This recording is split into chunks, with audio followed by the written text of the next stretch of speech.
नमस्कार सर। जी कहिए। कौन सी एप्लीकेशन बची है आपकी? सर इसमें एक आई ये अलाउ हुआ था 30/12/2024 को 12194। इसमें भी अमेंडमेंट तो हो गया था, लेकिन इसकी जो डॉक्यूमेंट लिस्ट है वो रिकॉर्ड पे नहीं आई है। आ गई है रिकॉर्ड। आ गई?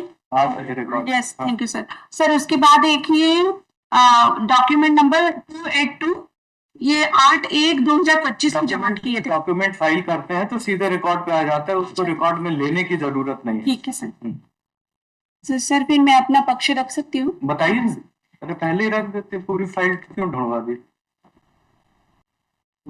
सर इसमें 20-21 जुलाई 2019 को जो चुनाव हुए थे हमारी संस्था के, इसमें मुझे जो दो पदाधिकारी मेरे साथ जीते थे, उन्होंने मुझे अपना पदभार नहीं सौंपा था 14 दिन के भीतर। और माननीय पंजीयक महोदय के वहां पर जो भी जानकारी थी ट्रस्ट के चुनाव से संबंधित संस्था के, वो जमा नहीं की थी। और जब मैंने उनसे पदभार मांगा तो उन्होंने मुझे अवॉइड किया लगातार। और जब पंजीयक महोदय को शिकायत की, उन्होंने कोई जांच नहीं की। उसके बाद मुख्य पंजीयक महोदय को शिकायत की थी, तो उन्होंने भी ये कहकर टाल दिया था कि ये जो सूची है जिसको आपने रद्द करने के लिए मांग की है, तो वो एक फोटोकॉपी है बोले। इस प्रकार से बोल करके ऑर्डर निकाल दिया था सर।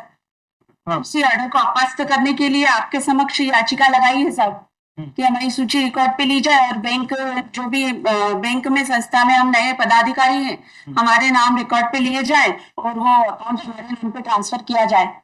और इसके बाद सब ये पूरा मैटर सॉल्व होने में लगभग लगभग अभी 6ठा वर्ष स्टार्ट हो गया है। इस बीच हमारा जो चुनाव हुआ था एक और, उसे भी रिकॉर्ड पे लिया जाए सर। यही मेरी आपसे विनम्र अपील है सर। ये तो कोऑपरेटिव सोसाइटी का मामला है, आप सब रजिस्ट्रार डिसाइड करेगा, ये कोर्ट थोड़ी डिसाइड करेगी। तो सब रजिस्ट्रार के पास गए थे, फिर मुख्य रजिस्ट्रार के पास भी गए थे, फिर औद्योगिक नीति एवं नियम के पास भी गए थे। उसके बाद उन्होंने कुछ भी नहीं किया, तो फिर माननीय न्यायालय के समक्ष हमें मजबूरन आना पड़ा था। नहीं किया यानी कुछ आदेश किया कि नहीं किया? आदेश किया था ना सर, ये 24। अच्छा है, बताइए। हाँ नहीं, यहाँ जो पिटीशन में है। हाँ, जो हाँ, कौन ये सा है? पिटीशन में है जो आदेश दिनांक 24/6/2021 का है। ये मैंने जमा किया था 25/12/2024 को। इसकी मूल प्रति आपके समक्ष जमा की थी साहब। ये ऑर्डर है। इसमें कार्यालय रजिस्ट्रार फर्मा एंड संस्था का ये आदेश है। और इसमें इन्होंने लिखा था, उपरोक्त विषय में लेख है कि आपके द्वारा राज्य शासन के समक्ष प्रस्तुत अपील को राज्य शासन द्वारा मध्य प्रदेश सोसाइटी रजिस्ट्री अधिनियम 1973 की धारा 40 के अधीन न मानते हुए संदर्भित पत्र से आपको अवगत कराया गया है, तथा अपील को अभ्यावेदन मानते हुए परीक्षण हेतु इस कार्यालय को निर्देशित किया गया है। आपके द्वारा प्रस्तुत अपील अभ्यावेदन में धारा 29 के तहत जारी प्रतिलिपि को चुनौती देते हुए निरस्त करने की निवेदन किया है। आपके द्वारा जिस प्रतिलिपि को निरस्त करने का निवेदन किया है, वह आदेश या आधिकारिक दस्तावेज न होकर कार्यालय में प्रस्तुत दस्तावेजों की नकल मात्र है। इसके कारण उसे निरस्त नहीं किया जा सकता।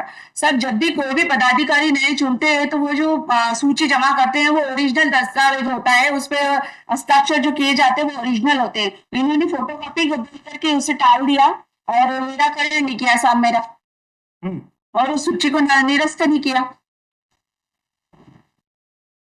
इसलिए साहब हमको यहाँ तक आना पड़ा आपके समक्ष। आ जाए सर फिर हम। ऑर्डर आपने रिफर किया है, रजिस्ट्रार के द्वारा पास किया गया ऑर्डर है, और उस रजिस्ट्रार के द्वारा पास किए ऑर्डर की statement listed government under section 40।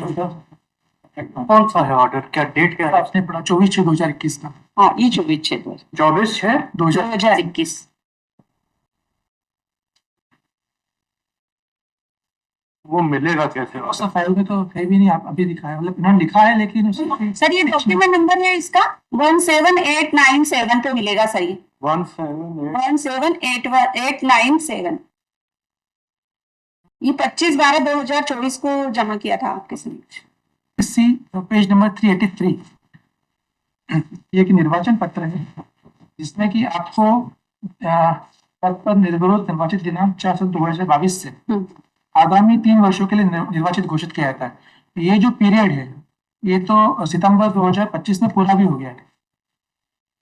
तो जो आपकी ये प्रेयर है अपनी पिटीशन में पेज नंबर 383 पे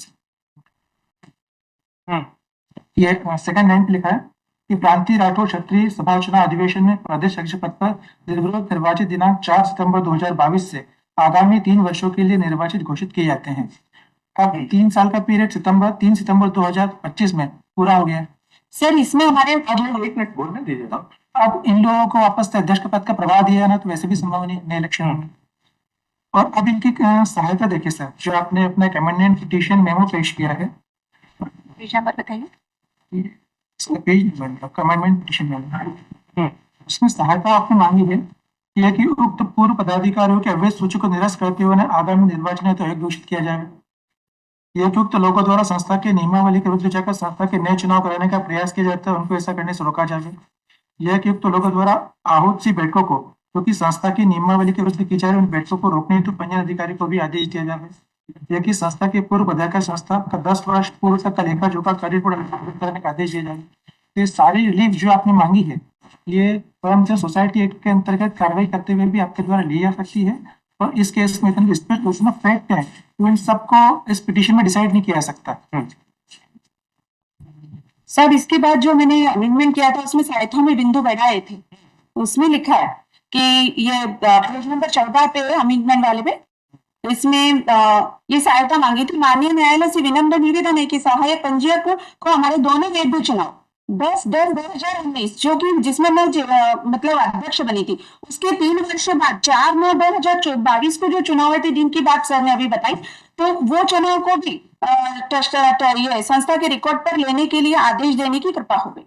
तो सर जब तक भी हमारी चीज अभी तक रिकॉर्ड पे ही नहीं आई, तो अब इनका टाइम पीरियड खत्म हो गया, इसमें हमारी तो कोई गलती नहीं सर। निराकरण होने में 6 वर्ष होने आ गए, तो हम नहीं कर पाएंगे सर। और फिर उसके बाद हम आगे न्याय की पुकार कहाँ लगाने जाएंगे सर?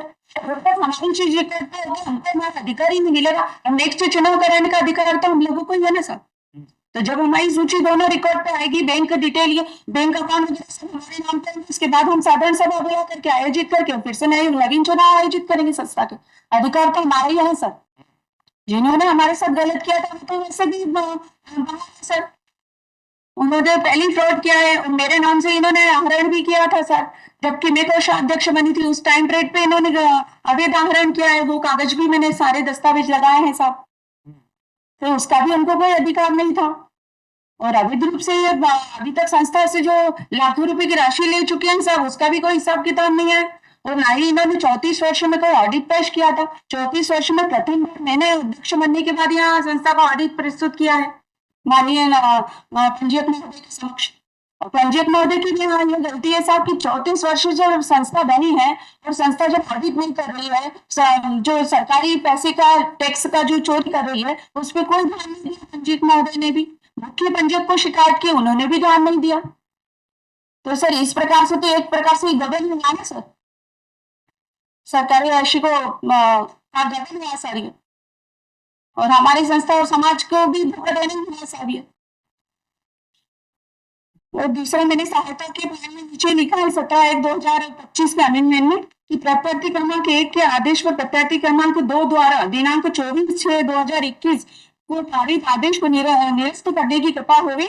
उसके बाद 15वें पैन में नीचे में प्रत्यार्थी क्रमांक 1, 2, 3 द्वारा याचिकाकर्ता की अपील का कोई भी निराकरण न करते हुए प्रत्यार्थी क्रमांक 5 से 11 की अवैध सूची को 5/12/2019 को निरस्त करने की कृपा होगी। ये सहायता में ये बिंदु बढ़ाए गए हैं साहब मेरे द्वारा।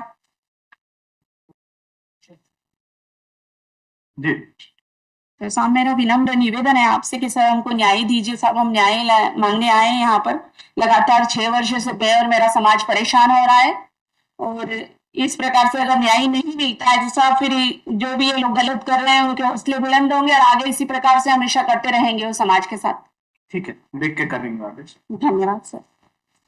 Sir CC today please. और जब आदेश करेंगे तब मिलेगा आपको। ठीक है सर, धन्यवाद सर।